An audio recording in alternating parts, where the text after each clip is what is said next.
I like people who work hard and play by the rules. I like people. He looks like this is the crowd that you would get running for like a city council position, or maybe like state legislature. And I will say sometimes I hear Kamala Harris and she talks about the history of this country and she likes to put it down a little bit. I don't know that she actually admires the people who work in this factory. I hope that she does, but I don't really see that gratitude. I don't really hear that gratitude when she speaks.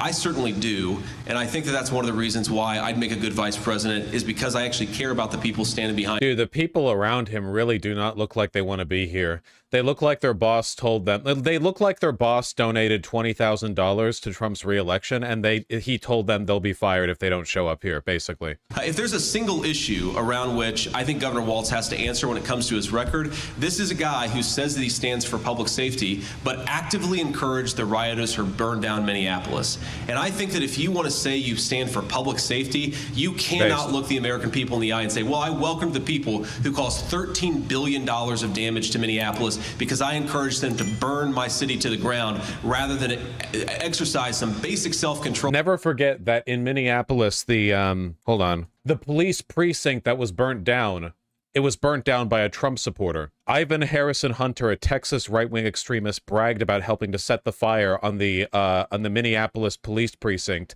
and was seen shooting into the building as it burned. Yeah, never forget, the main thing that people cite when they talk about Minneapolis burning under Tim Walz is this was done by a Trump supporter. A race rioter who came here to agitate following George Floyd's murder. What has Kamala Harris delivered? A promise to defund the police, a promise to ban fracking and offshore drilling, a promise to destroy the American energy sector, a promise to increase the prices of the goods that the American people rely on. She has not. That's so true, man. Remember when Kamala Harris was like, we're going to make things cost more? I remember that. We've heard a lot from Democrats using the word weird, calling you weird, calling former President Trump weird. What do you make of that weird argument? I think that the weird argument honestly came from a bunch of 24-year-old social media interns who were bullied in school, and they decided they're going to project that on. Please, JD Vance, go for the like, haha, they're the nerd, we're the jock line when you're up against Tim Walz. Please. To the entire Trump campaign. And the reason it doesn't make sense is because you ask who's weird, right? I think it's pretty weird to be the border czar and to open up the border and allow fentanyl to come into your community. Oh my God, they have nothing. They can't engage with it at all because he doesn't even know what normalcy looks like. He can't do any of the like, none of the like American aphorisms or any of the reassuring familiarity that you would get from someone. Like no trustworthiness. All he can do is repeat the same talking points. Lizard person. I think it's pretty weird to try to take children away from their parents. You mean like Trump did at the border with the child separation policy that he like deliberately did for no reason just to hurt people? If the parents don't want to consent to sex changes, that's something that Tim Walz did. I think it's pretty weird. No, it is not. They love saying shit like that, and then you look at the actual story, and it's like the father of a trans kid was monstrously abusive, and then there was a court order to like tell the father to not do that shit, and the father denied it, so the kid got taken away. Like, every time you look at it, and it's explicit, obvious child abuse from the worst humans alive. It's never the court ordering that you have to, like, cut the dick off a 10-year-old, or you lose your kid, or whatever. That's never happened. If they want to call me weird, like, I've got my wife here, I've got 3 beautiful kids at home, I'm a normal guy. Your wife, who you apologized for her not being white, you were asked, hey, you know, there are some Republicans who are concerned about the race of your wife. And he was like, I know she's not white, but she's still pretty cool. What does Kamala Harris's selection of Tim Walz say about her? Well, I think it says, 1, she's leaning into the defund the police radicalism of the last few years. 2, that's so true, man. That's definitely a real thing that's happening in the real world, you know? Point to anywhere where they've defunded the police. I'll wait. Tim Walz, I'm pretty sure, presided over an increase in state funding to Minnesota's National Guard. Trump has denounced Project 2025 in its entirety. Is that something that you completely agree with, that Project 2025 and the policy proposals, with everything, Sure. Every part of it? Do you disagree with all of it? Well, I think what President Trump said is that Project 2025 does not represent the agenda of the Trump campaign, and it doesn't. Donald Trump. No. He distanced himself from it completely because of how optically damaging it is. He said that he didn't know who made it, didn't know anything about it, that the ideas in it were crazy.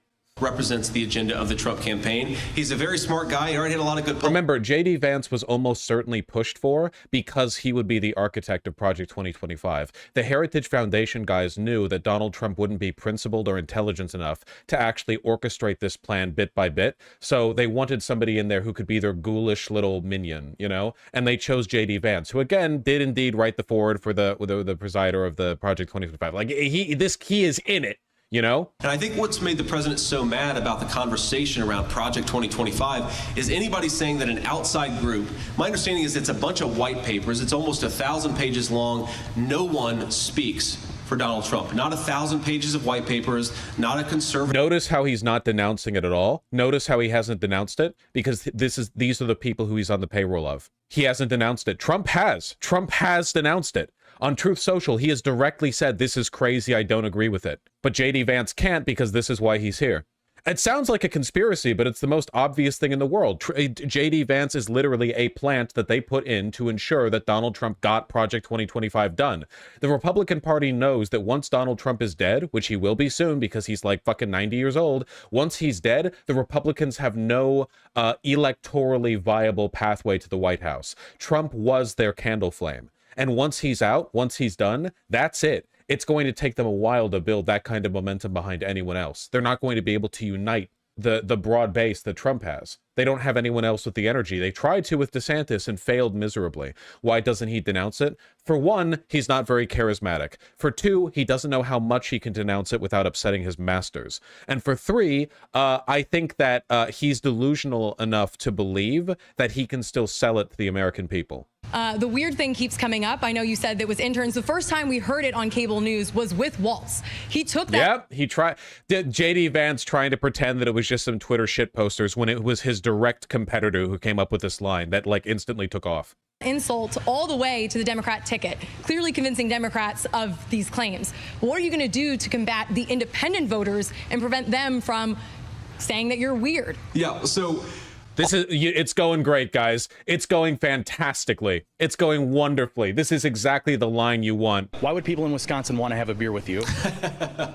Well, I guess they'd want to have a beer with me because I actually do like to drink beer.